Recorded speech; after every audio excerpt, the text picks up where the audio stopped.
안녕하세요. 다들 좋은 한 주 보내고 계신가요? 오늘은 아주 특별한 손님을 초대하게 되었는데요. 투자계에서 커머디티 투자로 아주 잘 알려져 있고 뱅크와 파이낸셜 섹터에서도 손에 꼽히는 투자자이신 릭 루를 모시게 되었습니다. 지금처럼 많이 헷갈리고 개인적으로 생각했을 때 아직도 많이 불안한 마켓에서는 투자를 40년 넘게 하시면서 큰 부를 쌓으신 분들의 지혜와 경험들을 듣고 배우는 것이 많은 분들의 투자에 도움이 될 거라는 생각에 오늘 인터뷰를 하게 되었는데요. 역시나 40분 정도로 잡혔던 인터뷰가 1시간 반 정도로 길어지는 바람에 최대한 중요한 내용들을 편집해서 영상 2개로 나눴는데요. 2부는 내일 바로 올리도록 하겠습니다. 인터뷰를 들으시는데 방해가 되지 않도록 인터뷰가 시작되고 나서는 유튜브에서 중간에 넣는 모든 광고는 제가 삭제를 하도록 하겠습니다. 제가 개인적으로 진행하는 페이트리온 서비스에 대해 궁금하신 분들을 위해서는 영상 마지막 부분에 디테일을 나누도록 하겠고요. 지금 무무에서 16개 주식을 무료로 나눠주는 프로모션이 있어서 잠깐 그것만 듣고 바로 인터뷰를 보도록 하겠습니다. 로빈후드와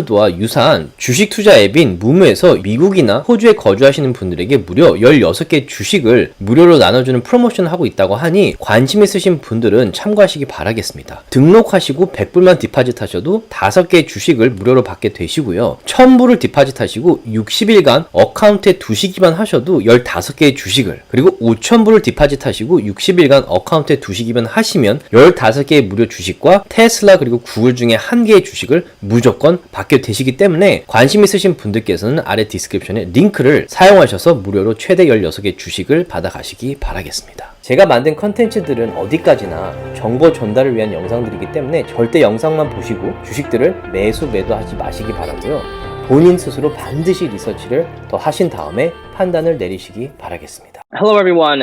It is my honor to have one of the legendary investors, former president and CEO of Sprott US, and the president of Rural Investment Media, Rick Rule, on our channel today. I know how busy you must be, but again, thank you very much, Rick, for your time today and willing to share your insights with our audience. Pleasure. Thank you for allowing me to visit with your audience. So, as we all know, the market has been doing very, very well in 2023 so far. And I think to many investors, it was a surprise since the majority of investors were anticipating a severe market crash in 2023, even worse than 2022. And we also had the surprising failure of the Silicon Valley Bank, Signature Bank, and the First Republic Bank as well. But the market has been rallying, led by the 7 to 10 big tech companies, which is now finally starting to broaden into other sectors. But do you think the real bull market rally has begun, or do you think this may be another bull trap that may hurt a lot of retail investors, and that there is a possibility that we haven't seen the real collapse of the regional banks yet? With regards to the regional banking crisis, that's not over. There is a lot of sin on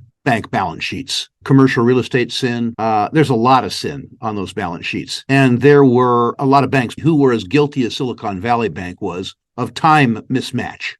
In answer to your first question, will the bull market continue or are we in a bear trap? The most honest answer I can give you is I don't know. Many people regard markets as a source of information, and I don't. I consider them to be mechanisms for the exchange of financial assets. And so I don't look to a market for information particularly. For me, what has made me money really is a focus of two things. My contrarian nature, which is to say when other people are terrified or bored by a subject, I tend to become more interested.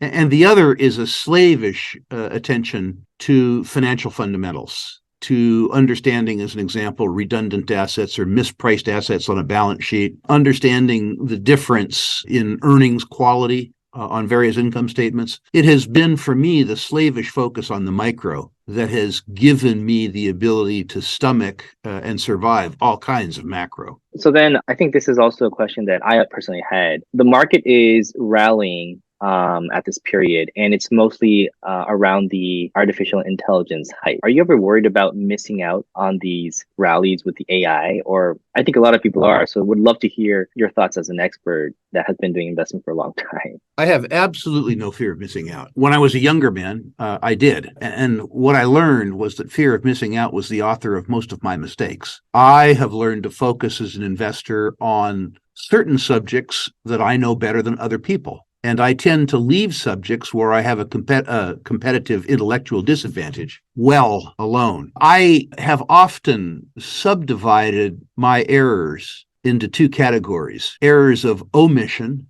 and errors of commission. Errors of omission are circumstances where theoretically I could have made money. Errors of commission are ones where my actions have caused me to lose actual money. And I have come to prefer missing out on potential money rather than actually losing money as a consequence of my own actions. When I get into a subject where I am at a competitive disadvantage, I tend to do poorly. And when I tend to confine myself to the subjects, in my case, conventional financial services, banks, insurance companies, things like that, and natural resources, I tend to do well. And at age 70, Andrew, I've come to prefer doing well to doing poorly.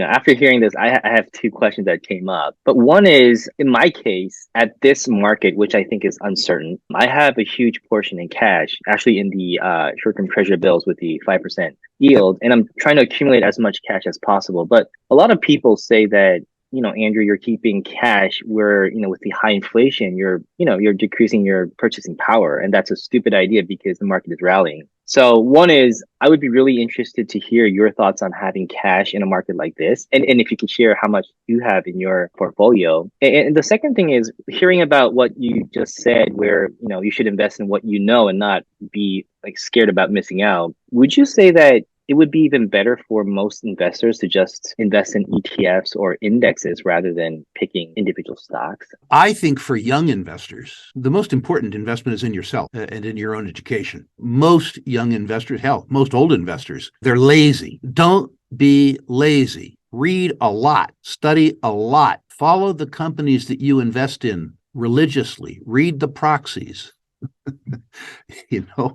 Read the quarterlies, and don't just read the numbers, read the notes. The most important investment, in particular, a young person can make is in himself or herself. Back to the primary question, though, I have a lot of cash, too. I have it for two reasons. One, beginning in 2020, I came to believe that the period of declining interest rates was over. And I also believed that the capitalized value, the cap rates that people were paying for commercial real estate, particularly multifamily, were stupidly high. So over 2.5 years, I liquidated my passive real estate portfolio, which meant that I had a bunch of cash coming in, which I have thus far not been successful in redeploying. I also have cash, a lot of cash, because in 50 years in the market, I've been through three different liquidity crises in the market. The most prominent, of course, being 2008. Many of your listeners probably are too young to have any visceral connection to 2008, but it was a character-building experience. And I have found that having cash in a circumstance where cash is missing from the economy, where there's a liquidity crisis, gives you certainly the tool, but sometimes the courage, too, to take advantage of a circumstance rather than being taken advantage of. So 1990, 2008,